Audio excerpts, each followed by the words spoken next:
మన నాన్నరా ఆయన. మళ్ళీ అంటున్నావు? నీకెవరు చెప్పారు ఆయన మన నాన్నని? మన అమ్మే చెప్పింది.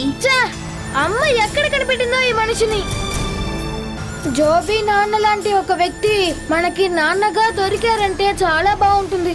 ఇంకా మన లైఫ్ చాలా బాగుంటుంది. అసలు నువ్వు ఏం మాట్లాడుతున్నావు విను? ఇంకొకరి నాన్నని మన నాన్నగా మార్చుకోగలమా? అది నాకు తెలీదు. నువ్వు అమ్మతో దీన్ని చెప్పాలి, మనకైనా వద్దు అని. కావాలంటే నువ్వే అమ్మకి చెప్పు. నేనేం చెప్పినా అమ్మ నన్ను తిడతారు, అందుకని నువ్వు చెప్పు చాలు. నేనేమి చెప్పను. అయితే ఆయనని తరిమి కొట్టడానికి నేను ఏదో ఒకటి చెయ్యాల్సిందేనా చెప్పు? పూ చెట్టు దగ్గర ఒక చీమల పుట్టు ఉంది. దాన్ని తీసుకొచ్చి ఆయన నిద్రపోతున్నప్పుడు ఆయన మొహం మీద పెడతాను, ఆయన పారిపోతారు. విను, నువ్వు అనవసరమైన పనులన్నీ చేయొద్దు. మనం అనుకుంటున్నట్టు కాదు. నాన్న ఒకరిని చంపి జైలుకు వెళ్ళిన వారు. నువ్వు నన్ను భయపెట్టాలని చూడకు. మనం నాన్న దగ్గరికి వెళ్ళి ఇరుక్కోకుండా ఉంటే చాలు. అరే, మన స్కూల్కి వెళ్ళడానికి టైం అయింది, త్వరగా రారా.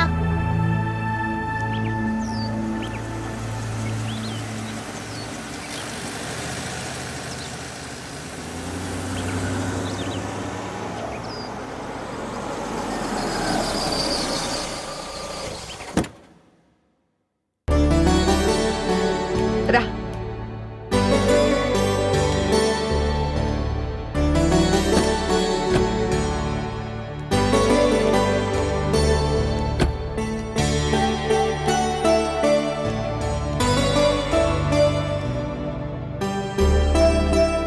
డాక్టర్ ఏం చెప్పారు?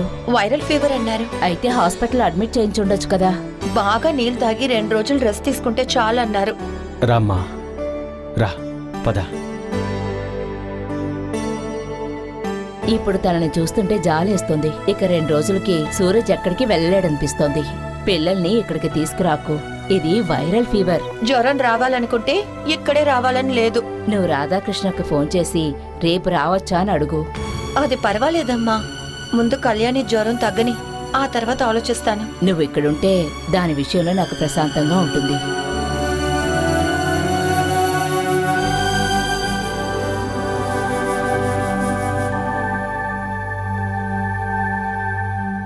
నువ్వు పడుకోమ్మా. నాకు నిద్ర రావటం లేదు నాన్న.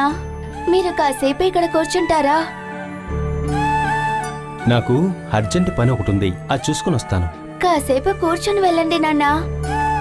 ఉమ్, నాన్న, ఉమ్, నాకు టీచర్ అమ్మని చూడాలని అనిపిస్తోంది. ఇప్పుడు ఎలా తల్లి? మీరు టీచర్ అమ్మకి కాల్ చేయండి. నాకు ఫీవర్ అని తెలిస్తే ఖచ్చితంగా ఇక్కడికి వస్తారు. ఆరోగ్యం బాగయ్యాక పిలుద్దాం. నేను ఇప్పుడే తనతో మాట్లాడాలి. మీరు కాల్ చేయండి, లేకపోతే ఫోన్ ఇవ్వండి, నేను చేస్తా. టీచర్ బిజీగా ఉంటుంది. ఎంత బిజీగా ఉన్నా నేను కాల్ చేస్తే అటెండ్ చేస్తారు. కాల్ చేయండి. చెయ్యండి నాన్నా, చెయ్యండి.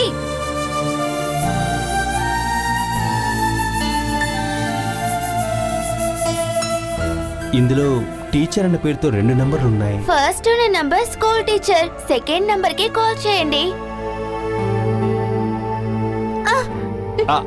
నాకు ఇవ్వండి. కాల్ అటెండ్ చేయని, ఇస్తాను.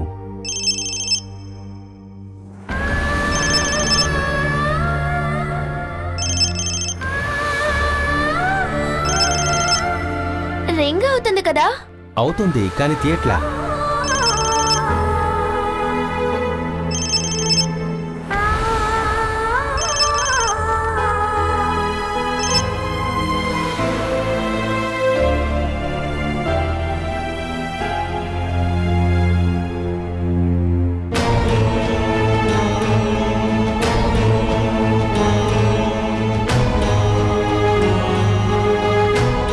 టీచర్ బిజీగా ఉందనుకుంటాను, ఫోన్ కట్ చేసింది. నాకివ్వండి.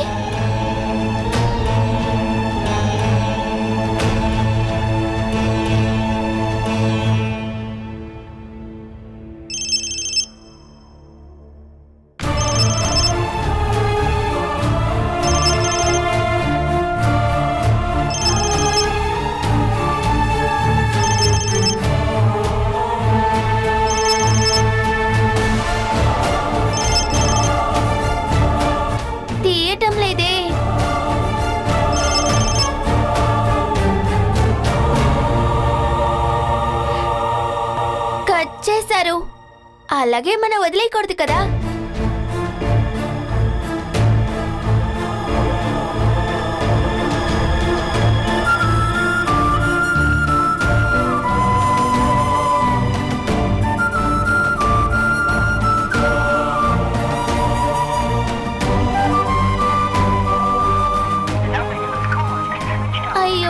స్విచ్ ఆఫ్ చేసేశారు.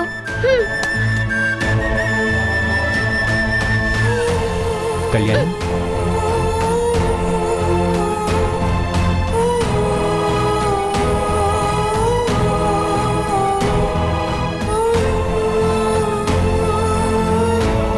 మీరు ఎక్కడికైనా వెళ్ళాలంటే వెళ్ళిరండి అన్నయ్య, నేను చూసుకుంటాను. కొంచెం కోపంగా ఉంది. ఏమైంది హఠాత్తుగా? ట్యూషన్ టీచర్కి ఫోన్ చేస్తే తను తీయలేదు, అందుకే కోపంగా ఉంది.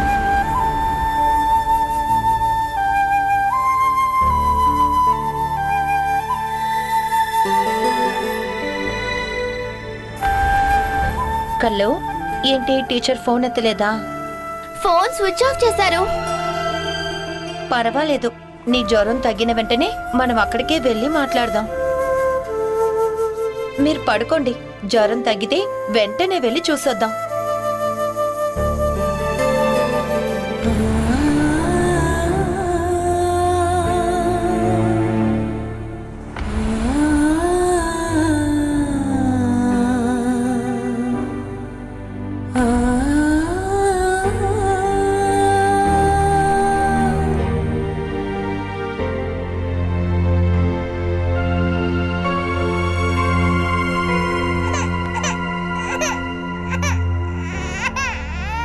నిద్రపో నానా, ఎందుకు ఇలా ఏడుస్తున్నావు?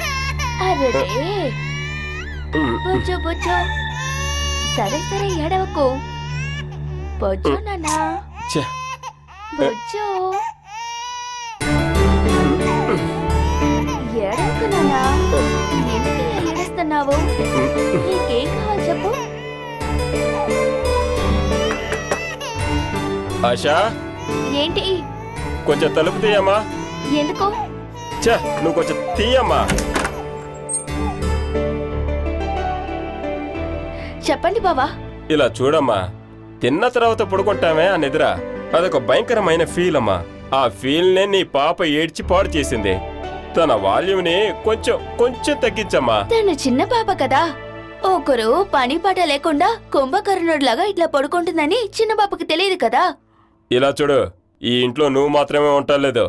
పాప ఏడుపు మిగతా వాళ్ళకి డిస్టర్బెన్స్ గా ఉండకూడదని చెప్తున్నాను. మీకు కష్టంగా ఉంటే ఒంటరిగా కూడా వెళ్ళి ఉండొచ్చు కదా, వెళ్ళండి. ఓ, ఇలాగే మమ్మల్ని ఇంట్లోంచి పంపించాలనుకుంటున్నావా? దానికి ఈ పాప ఏడుపు మాత్రం సరిపోదు. నువ్వు సుమేష్ ఈ తొట్లో పడుకున్న పాప మీరు ముగ్గురు కలిసి ఏడిస్తే గానీ నేను ఇక్కడి నుంచి వెళ్ళలేను.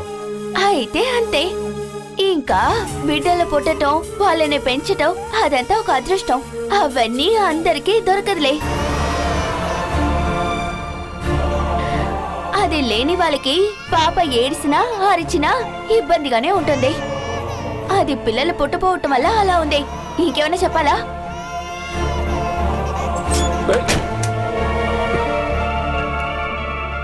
హే భగవంతుడా, వీళ్ళ పొగరికి నువ్వు త్వరగానే ఒక సమాధానాన్ని చూపించాలి.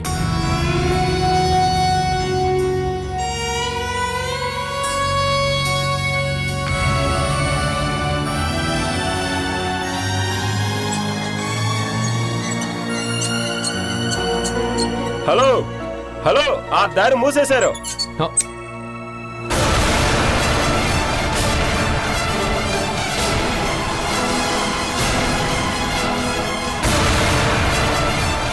అయ్యో, వీడేం చేస్తున్నాడు?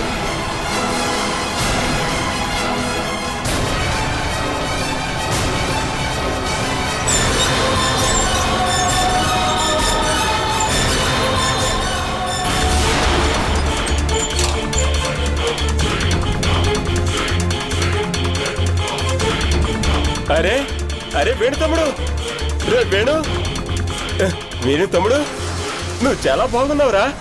నిన్ను ఈ పరిస్థితిలో నేను చూస్తానని నేను అస్సలు అనుకోలేదురా.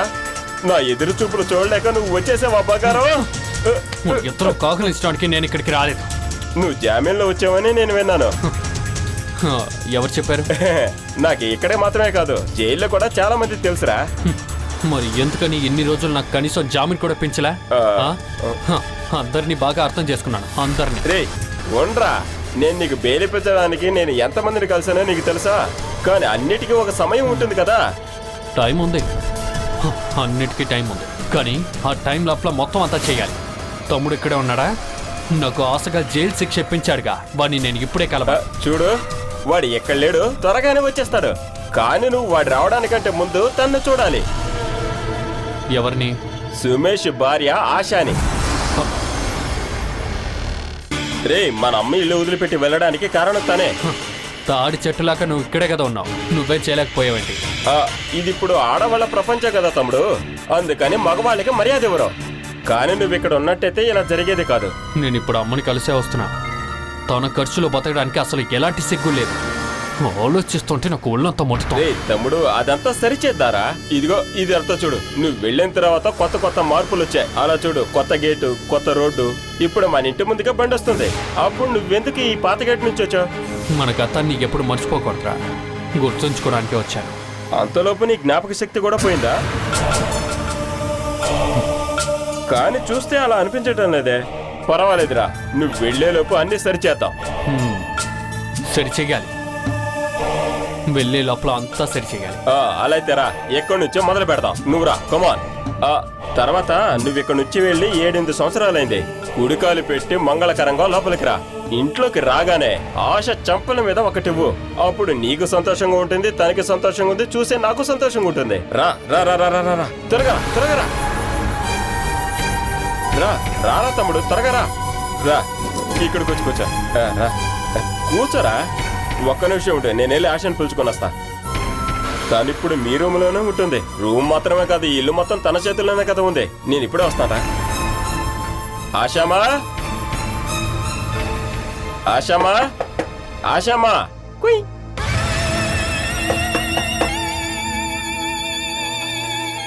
ఆశాకు వచ్చే తలుపు తీయమ్మా. ఆశా, కోడితే తెరుస్తారంటారు కదా.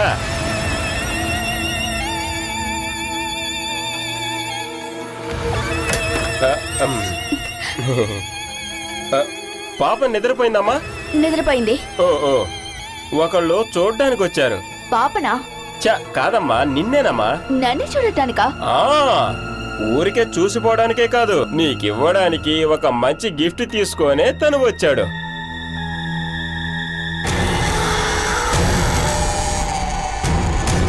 రామ్మా, అలాగే తీసుకుని వెళ్దురా. త్వరగా వెళ్దు రామ్మా. రా రామ్మా.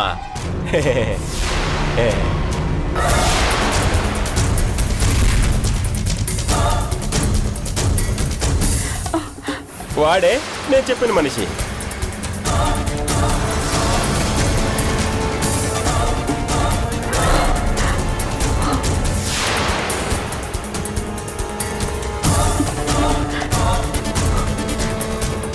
హారతెట్టి పిలిస్తేనే నువ్వు వస్తావేంటి?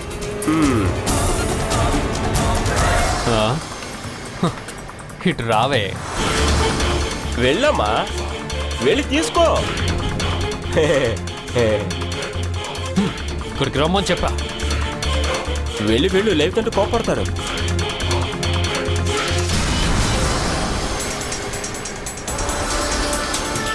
ఈ ఇంటి యజమాని నేను జైలుకి వెళ్ళే వరకు ఇక్కడే కదా ఉండేది. ఇప్పుడు ఎక్కడుంది? బాలా అక్క వచ్చి నువ్వేనే కారణం మా అమ్మ వెళ్ళిపోవడానికి. ఇప్పుడు నువ్వే ఇక్కడ రాని కదా. ఎందుకురా ఇలా మాట్లాడుతున్నా? బహుమతి ఇచ్చేప్పుడు మాట్లాడు. ఇదంతా నువ్వు నీ భర్త దోచేద్దాం అనుకున్నారా ఏంటి? నువ్వు స్వయంగా వెళ్ళి మా అమ్మని తీసుకురావాలి.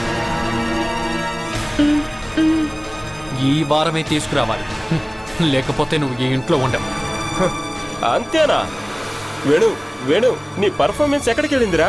ముందు స్టంట్, తర్వాతే కదా పర్ఫార్మెన్స్. అదే కదా నీ అలవాటు. నువ్వు ఎలారా ఇంత కంట్రోల్గా ఉంటున్నావు? నువ్వు జైల్లో యోగా చేస్తున్నావా? తినని కాదురా, నేను చూడాల్సింది సుమేష్ని.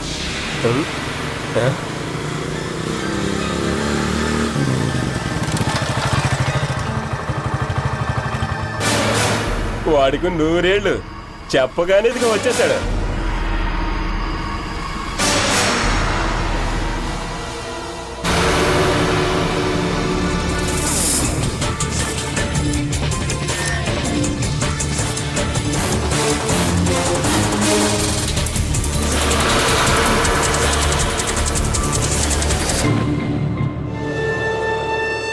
జామీన్లో ఇక్కడికి రాకపోవడం వల్ల నేను వెతుకుదాం అనుకున్నాను.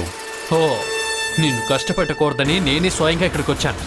అది చాలా మంచిదైంది. ఇక పైన జామీన్ పూర్తయ్యే వరకు నా అన్నయ్యని నేను ఎక్కడికి పంపను. వదలరా. ఆశ, అన్నయ్యకు చాలా మంచి ఫుడ్ చేయాలి. ఏం కావాలి అన్న ఒక మాట చెప్పు, అన్నీ నీ దగ్గరకు వస్తాయి. నేను నువ్వు పెట్టే భోజనం తినడానికి రాలేదు, నీతో కొన్ని విషయాలు మాట్లాడడానికి వచ్చాను. నా కేసు కోసం నువ్వు ఎన్ని లక్షలు ఖర్చు పెట్టావు? అది 5 లక్షలు. ఇలా. అయ్యో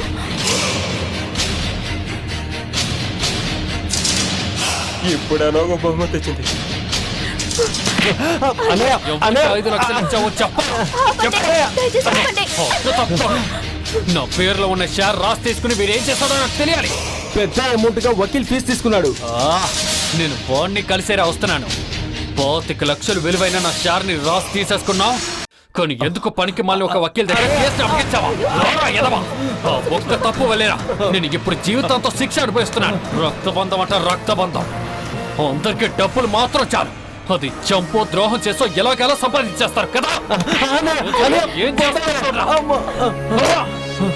రే వేణు, నువ్వెందుకు నా మాటికి కొట్టడం ఆపుతున్నావు? నేను అప్పుడే చెప్పాను కదా, వాడు వాదించిన 4 కేసులు కూడా వాడి తరపున వాడికి శిక్ష పడింది. ముగ్గురికేమో జీవిత ఖైదు, ఒకడికేమో ఊరి శిక్ష. ఇలా చూడు, ఆ లాయర్కి కేసు ఎందుకు అప్పగిచ్చారన్న బాధతోనే నీకు జీవిత ఖైదు వేశాడు ఆ జడ్జి గారు. లేదంటే నీకు ఊరి శిక్ష. నీకు మనసు ఎలా వచ్చిందిరా వాడిని అలా చేయడానికి? ఇంకా 2 ఏళ్ళు మాత్రమే, ఆ తర్వాత నా శిక్ష అయిపోతుంది. నేను తిరిగి వచ్చేటప్పుడు నువ్వు నీ భార్య నీ బిడ్డ ఎప్పుడు ఎక్కడ ఉండకూడదు. ఈ ఇల్లు 1/2 ఎకరం స్థలం అమ్మ నా పేరు మీదకి రాసింది. అదంతా అప్పుడు. ఇప్పుడు కొత్త చట్టం. నువ్వు తీసుకున్నదల్లా తిరిగి రాసే చేయాలి. నువ్వే తిరిగి ఇవ్వలేదంటే నా కొట్టి మరీ తీసుకుంటా. అప్పుడు ఇంకా బాధపడాల్సింది నువ్వే. అర్థమైందా? నువ్వు చెప్పిన దానికంతా వాడు ఒప్పుకున్నారా? వాడు ముఖం చూస్తేనే అర్థమవుతుంది. రే బంగారం, మన తర్వాత విషయం గురించి మాట్లాడుకోవద్దా? మనం ఎంతకాలం ఎదుర కలుసుకొని దీన్ని సెలబ్రేట్ చేసుకోవాలి కదా. అర్థమైంది. నేను ఇక్కడి నుంచి సంప్రదాలు చేసుకునే వెళ్తా.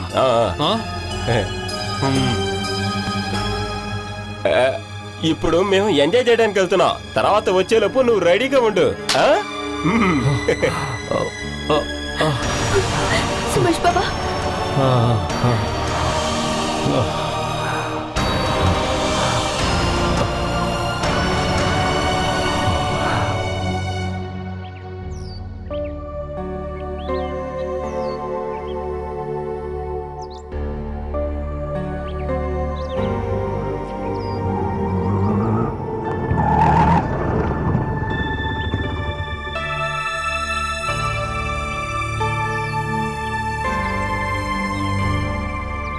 బాలా, ఇంటి కరెంట్ కనెక్షన్ కోసం నిన్న నేను వెళ్ళినందువల్లే ఇక్కడికి రాలేకపోయాను. ఈరోజు కళ్యాణ్ని తీసుకురావడానికి వెళ్ళినప్పుడే విషయం తెలిసింది.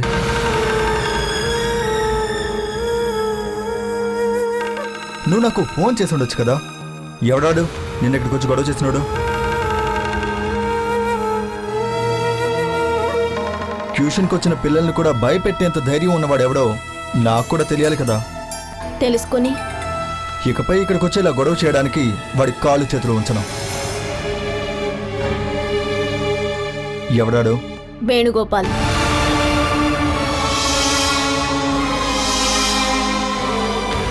ఏమైంది? చేతులు కళ్ళు విరగొట్టవా?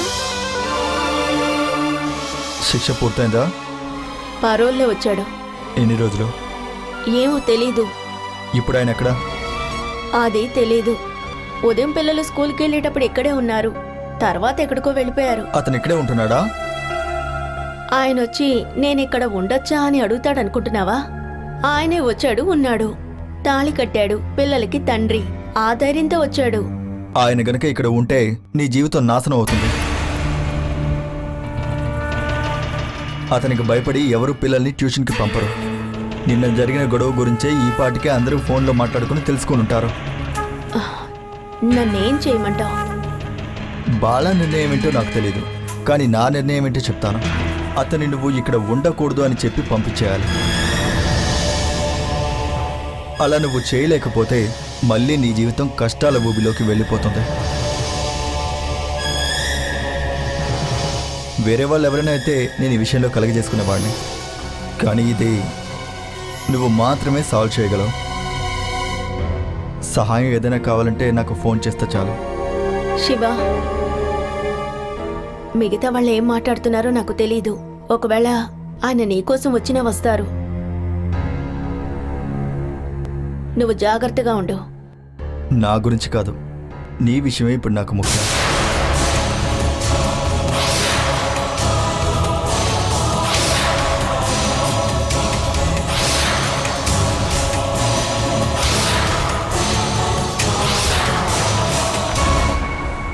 ఏంటత్తయ్య? వచ్చింది శివప్రసాదైనా? అవును. వేణు గురించి నీకు బాగా తెలుసుగా. నీ పెళ్ళైన మొదటి రోజే భోజనాలు వడ్డించేవాడు నిన్ను చూశాడని కొబ్బరికాయ తీసుకొని కొట్టి వాడి తల పగలగొట్టాడు. నీకు శివప్రసాద్కి సంబంధం ఉందని నా పిల్లలు అంటున్నారు. ఇక ఊళ్ళో వాళ్ళు ఏమంటారో ఆలోచించు. మిగతా వాళ్ళ గురించి నాకే దిగులు లేదు. అటువంటి అనుమానం మీకుందా? అనుమానం కాదు, భయంగా ఉంది. అతనితో మనకు సంబంధాలొద్దని నేను ముందుగానే చెప్పాను. నువ్వు వింటలేదు. అతను ఇంట్లోకి వస్తున్నాడు. చివరికి ముగింపు ఎలా ఉంటుందో నీకే తెలుసుగా. ఇంతకాలం నా తోబుట్టువు కూడా చూపించని ఆత్మాభిమానాన్ని అతను నాకు చూపించాడు. ఈ టైంలో ఇక్కడికి రావద్దు అని చెప్తే బావుంటుందా? అలా నేను మాట్లాడితే అది ఎంత పెద్ద పొరపాటు అవుతుంది. నేను నీకోసం చెప్పట్లేదు, ఆ శివప్రసాద్ గురించే చెప్తున్నాను.